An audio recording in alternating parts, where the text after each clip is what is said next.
Hey class, welcome to Algebra 2 with Mrs. Brunk.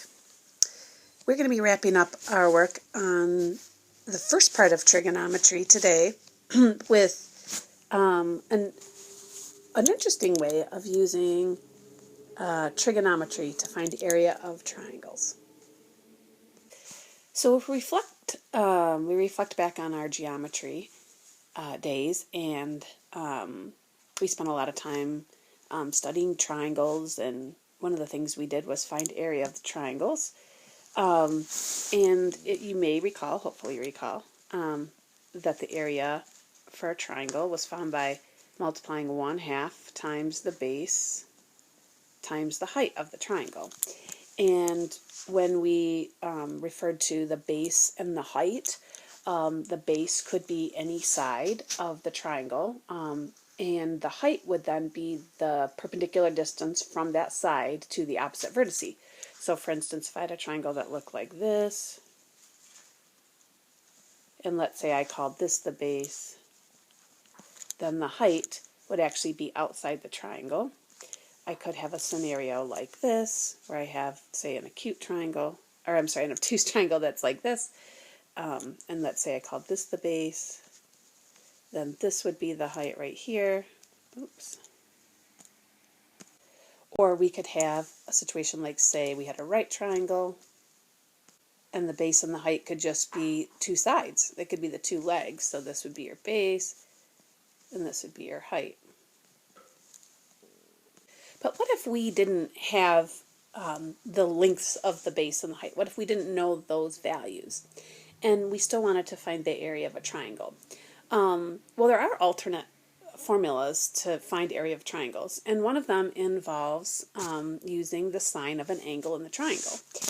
And so, like, for instance, if you look at this triangle over here, right there, and if I ask you to tell me in this triangle what the sine of angle C is, well, here's angle C.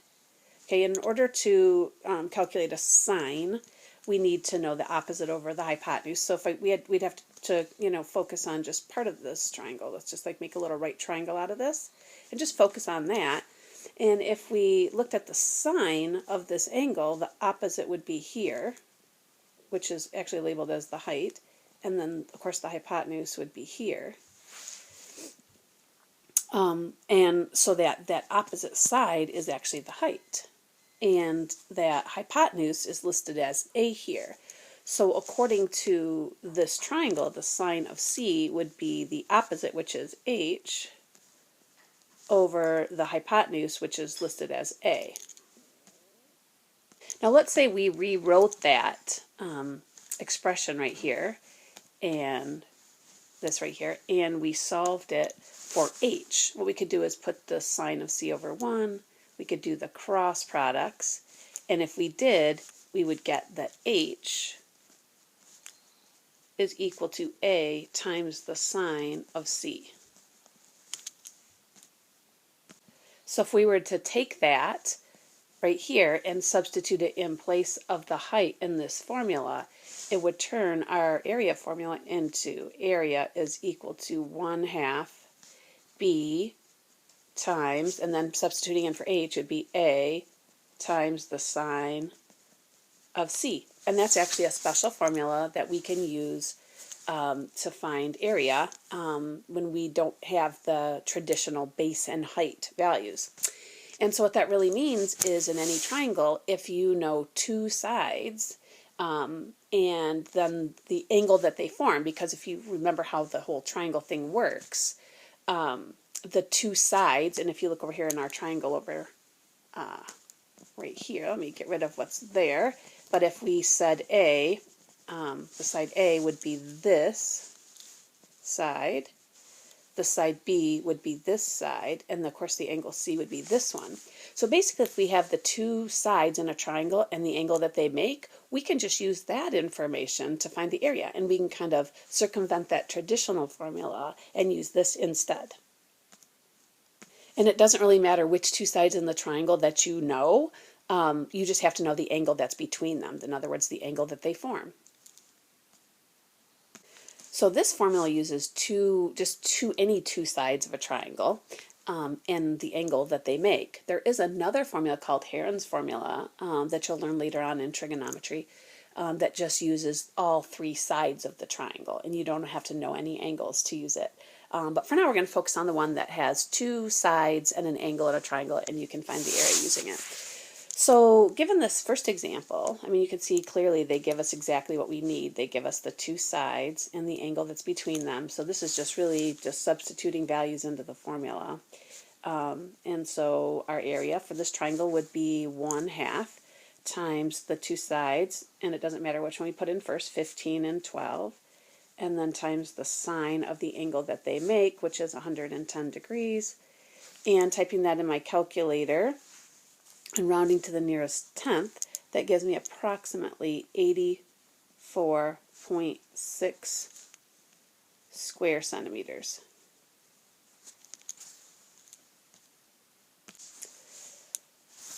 So, again, it's really just an very easy calculation if you have the right information. Now, sometimes you might not directly have the right information. So I'm going to skip down here to number 4 because I happen to see this one is one where the information is not directly given. So you see that you have these two sides. So you have these two sides, and so we need to have that angle that's between them. Now, it's an easy thing to find, though, because the other two angles are already known. So that would be my first step, would be to figure out what is the missing angle. And, of course, that would just be the rest of 180 when I take away the 81 and the 43, which leaves me with 56 degrees. And now I could just follow that same process of using this formula. So the area would be 1/2 times 34 times, 49.2, and then times the sine of 56 degrees. So that's about 693.4 square feet. So those are pretty straightforward problems, and because the assignment's pretty short, I think there's only 4 questions on the practice set. I'm going to go ahead and designate 2, 3, and 5 to be you try questions. So if you would pause the video now and give those a try, and just tune back in, I'll give you the answers to check your work, and then we'll go on and we'll maybe look at some that are a little more complicated. So go ahead and pause the video now. We're going to designate number 2, number 3, and number 5 as you try questions. So go ahead, pause the video now, and then you can tune back in to check your work.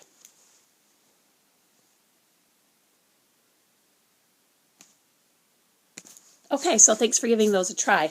Number 3, or I'm sorry, check number 2, 3, and 5. And once you've done that, we're going to turn the page and take a look at some other scenarios that might arise that might be a little more complicated. Okay, so let's take a look at number 6 and see what's given information. So in number 6, we've got a side that's 12 and a side that's 7, but the angle that's given is not an angle between them. And because we only know one angle, there's not a way without using trigonometry to find that angle that we need, which is between the 7-foot side and the 12-foot side.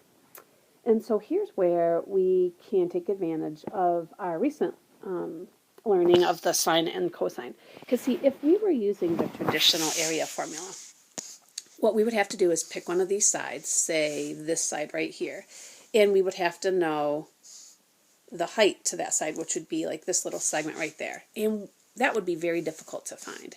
So instead, if we use our formula that we just learned, and we just simply find this angle right here, then we could use that formula. So how are we going to find this angle right here? Well, first of all, we have to look at what information we do have. So I have this angle on this side, which leads me to believe that I could use the law of sines. But because the angle I'm looking for doesn't have a side listed across from it, I'm not going to be able to find that angle directly. So instead, what I'm going to do is find that angle right there, and then we'll know 2 angles in the triangle. So I'm going to go ahead and set up a law of sines, and I'm going to match up these 2 pair of parts, I'm going to match up, let's see, the 93-degree angle on the 12-foot side, and then I'm going to match up the 6-foot side, the 7-foot side, and the angle across from that. I'm going to try to find that angle first. So I could say the sine of 93 over 12 is equal to the sine of, and let's say I'll just call that angle x. We'll call this one x right here, the sine of x over 7. So we're finding an angle, so we're going to use an inverse. But step 1 is going to be to do these cross products, and we get 7 times the sine of 93 equals 12 times the sine of x. If I go ahead and divide by 12, to get rid of the 12 here, then I could take the inverse sine of this whole thing, and I can find the angle that I'm missing. So that would give us an angle for x to be about 35.6 degrees. Now, is it possible for there to be another one? Because remember when we use the law of sines, there's that potential for the ambiguous case. And that would give us an angle. The other angle would possibly be 144.4, but that means that's too big because there's already a 93-degree angle in there. So the angle, the value of x, is the 35.6. And now we can figure out what that other missing angle is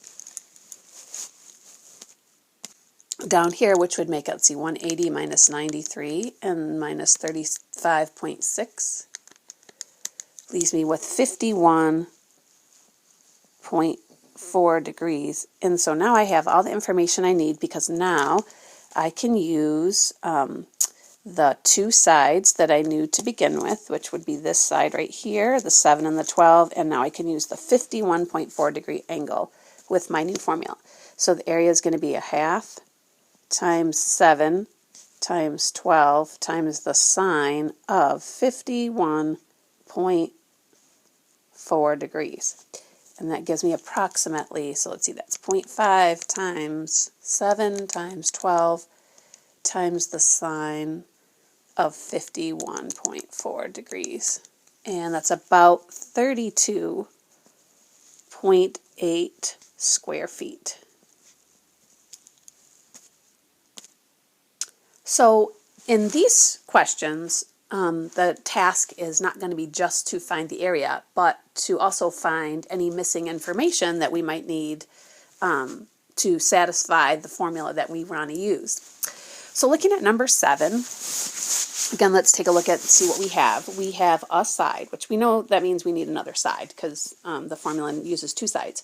And so we have a choice. We could find this side over here, and then we would use the 28-degree angle, or we could find this side over here and use the 114-degree angle.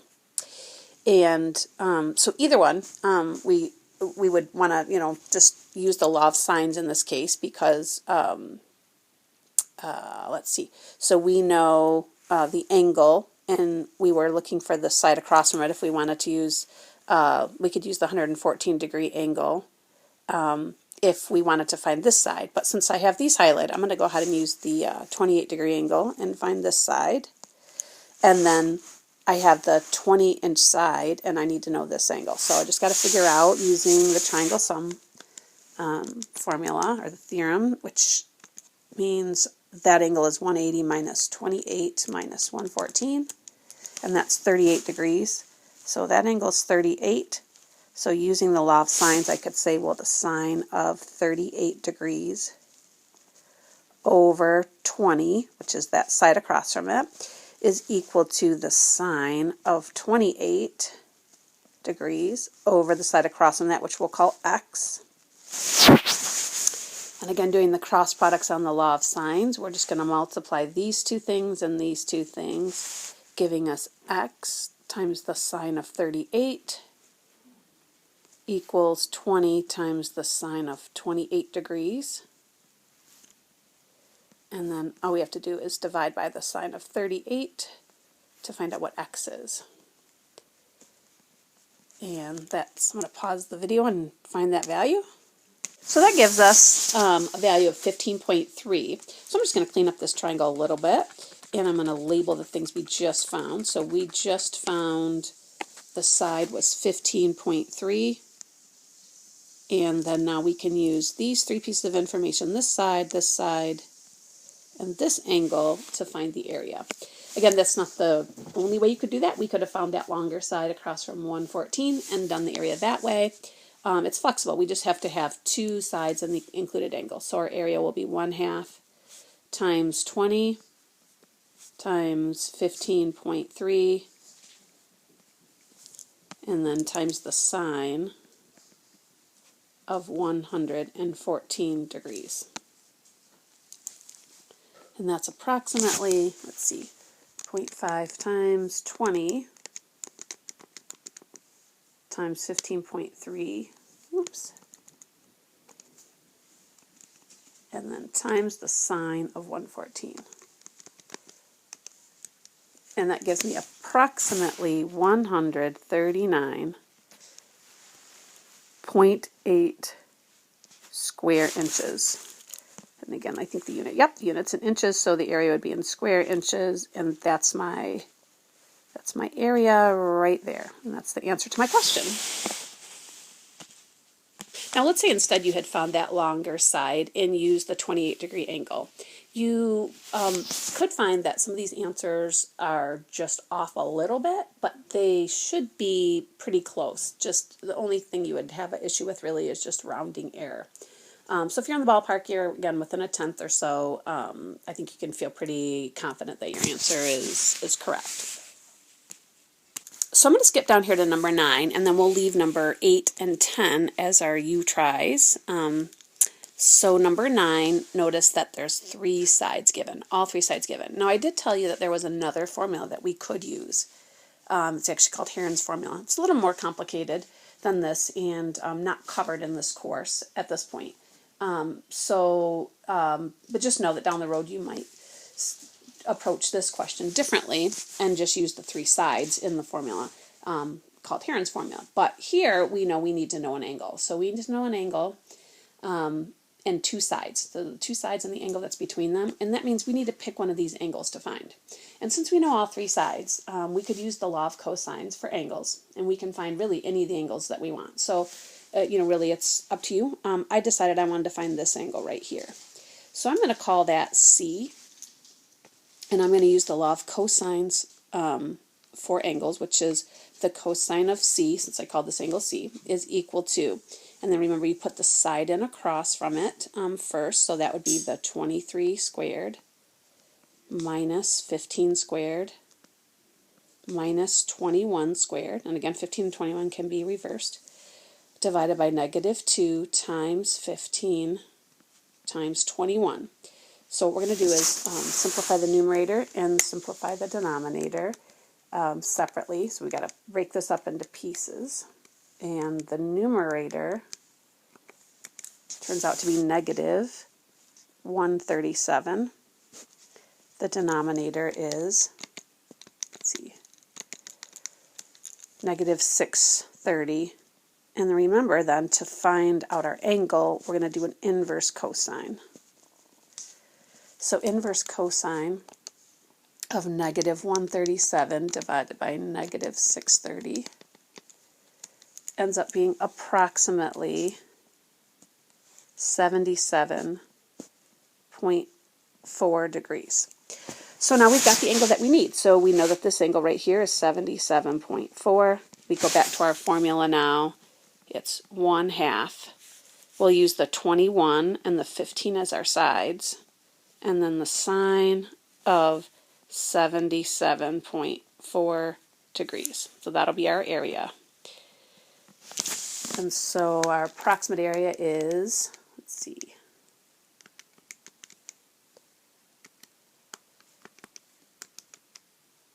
that turns out to be about 153.7. So about 153.7, 153.7 square millimeters.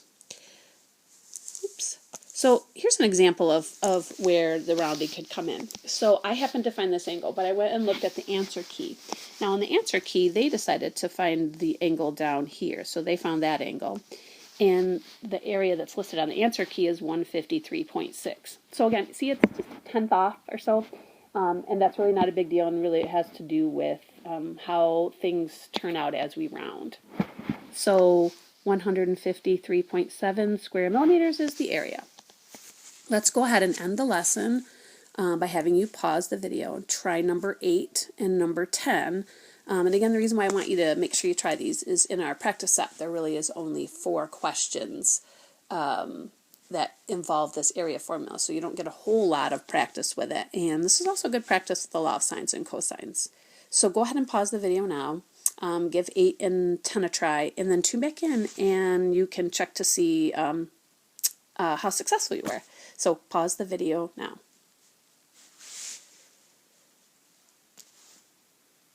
All right, so thanks for giving that a try. Number 8, probably the most obvious. I guess probably the most obvious way to do this would be to find, maybe the only way is to find this missing side, which turned out to be 39.2.